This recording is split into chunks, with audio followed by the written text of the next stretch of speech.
കേരളത്തിൽ എയിംസ് വരും മറ്റേ മോനെ എന്ന് മാത്രമേ അത് പറയാൻ. ഇപ്പൊ ഇറങ്ങിയിട്ടുണ്ട് ഇനി എയിംസ് വരും. അത് തൃശ്ശൂരിൽ വരുമോ ആലപ്പുഴയിൽ വരുമോ? കാരണം തൃശ്ശൂരാണെങ്കിലും എം പി പറയുന്നത് അമ്മയുടെ വീട് ആലപ്പുഴ, അതുകൊണ്ട് ആലപ്പുഴയിൽ മതി എന്നാണ്. എന്നാലും തെങ്കാശിയിലായാലും മതി എന്നായി തെങ്കാശിയിലേക്ക് പോയി അങ്ങനെ പോയിക്കൊണ്ടിരിക്കുക.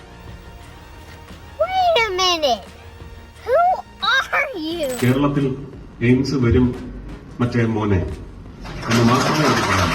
സാങ്കേതികമായ വശങ്ങൾ പരിശോധിച്ച് തീർച്ചയായിട്ടും കേരളത്തിൽ ഒരു ജില്ലയിൽ ഇത് വരും.